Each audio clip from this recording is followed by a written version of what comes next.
सपा और कांग्रेस के पूर्व विधायक समेत कई नेताओं ने आज भारतीय जनता पार्टी की सदस्यता ग्रहण की है। इस मौके पर उत्तर प्रदेश के उप मुख्यमंत्री केशव प्रसाद मौर्य ने 300 प्लस सीटों के साथ सरकार बनाने का दावा किया। जनता पार्टी में शामिल हो रहे, मैं चाहूंगा कि हमारे नेता आदरणीय केशव प्रसाद मौर्य जी पट्टा बना करके इनको शामिल कराएं।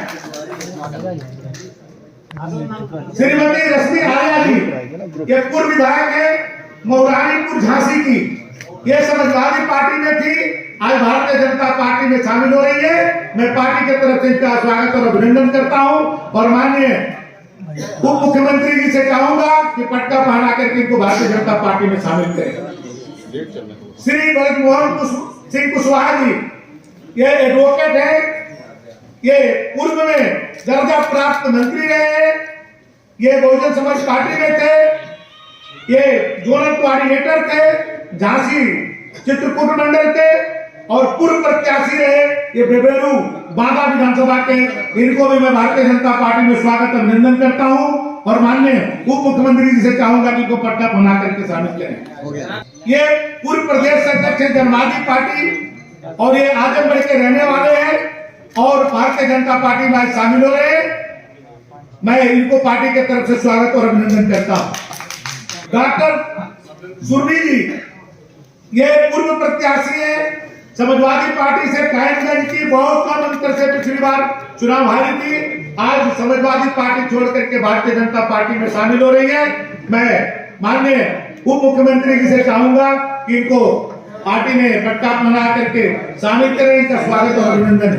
और आगे चले मैं चाहूंगा कि आज हम सबके नेता उप मुख्यमंत्री और जिनके नेतृत्व में 2017 में हम लोग भारी बहुमत से भारतीय जनता पार्टी में विजय हुए थे, ऐसे माननीय मैं केशव जी से चाहूंगा कि आप सबको संबोधित करें। सभी पत्रकार मित्रों का बहुत बहुत स्वागत है।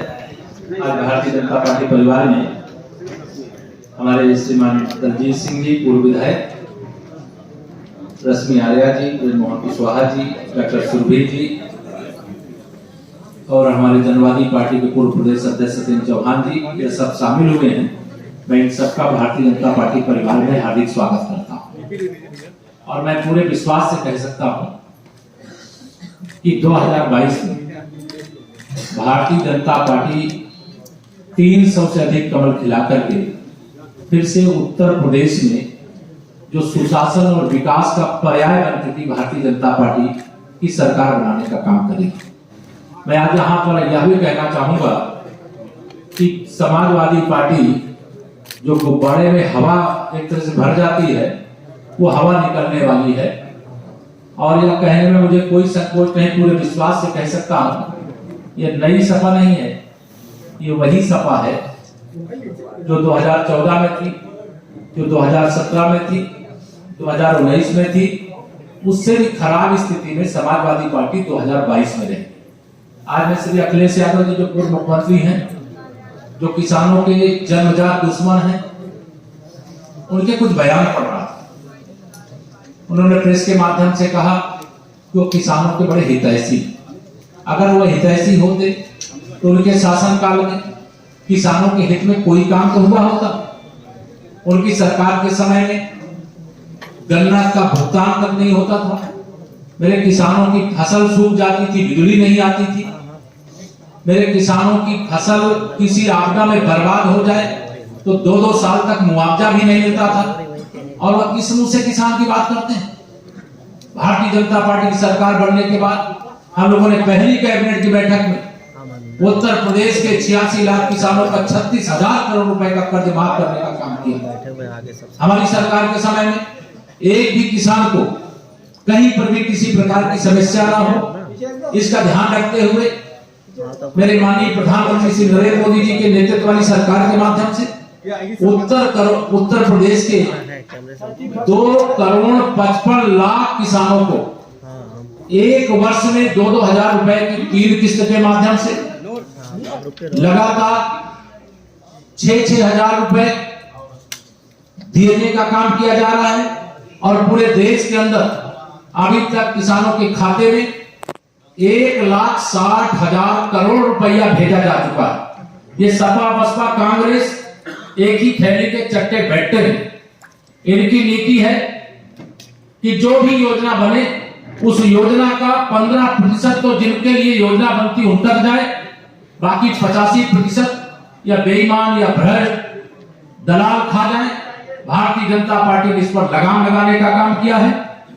हमारी सरकार ने गन्ना किसानों का 1.5 लाख करोड़ रुपया का भुगतान किया। जब ये सत्ता में थे इन्होंने वो भुगतान को बकाया छोड़ने का काम किया था, लेकिन हमारी सरकार ने पूरी जिम्मेदारी से उस काम को समझते हुए किसान की कोई समस्या ना हो इस बात को ध्यान में रख के भुगतान कराने का काम किया। हमारे प्रदेश के किसानों का ही नहीं पूरे देश के किसानों का समर्थन भाजपा के साथ था, भाजपा के साथ है, भाजपा के साथ रहेगा। कृषि कानूनों को लेकर के कुछ हम किसान भाई हमारे जब नहीं माने थे तो हमारे देश के आदरणीय प्रधानमंत्री जी ने बड़ा दिल दिखाते हुए कृषि कानूनों को वापस लेकर के किसानों से माफी तक मांगने का काम किया कि हमारे किसान भाइयों को अगर कोई तकलीफ हुई है तो हम उस तकलीफ के लिए माफी भी मांगते हैं। लेकिन भारतीय जनता पार्टी की मंशा, चाहे किसान हो, चाहे गरीब हो, चाहे मजदूर हो, चाहे महिलाएं हो, चाहे युवा हो, सभी वर्ग के उत्थान के लिए लगातार हमारी सरकार समर्पित रही है। गरीब कल्याण और समाजवादी पार्टी ये सपने में भी नहीं सोच सकते। ये केवल समाजवादी पार्टी के गुंडों का कल्याण सोच सकते हैं, अपराधियों का कल्याण सोच सकते हैं, दंगाइयों का कल्याण सोच सकते हैं। और मैं अगर कहूं कि समाजवादी पार्टी दंगाइयों, अपराधियों, माफियाओं की संरक्षक है और श्री अखिलेश यादव जी का नाम उसमें सबसे पहले लेने का काम करने में मुझे कोई संकोच नहीं। आज मैंने सुना भारतीय जनता पार्टी ने आवाज उठाई कि इनकी पहली लिस्ट जो है जिसमें दंगाइयों को, अपराधियों को, माफियाओं को इन्होंने टिकट दिया। आज उन्होंने मैंने सुना कि एक टिकट बदल करके उसी अपराधी की बहन को टिकट दे दिया।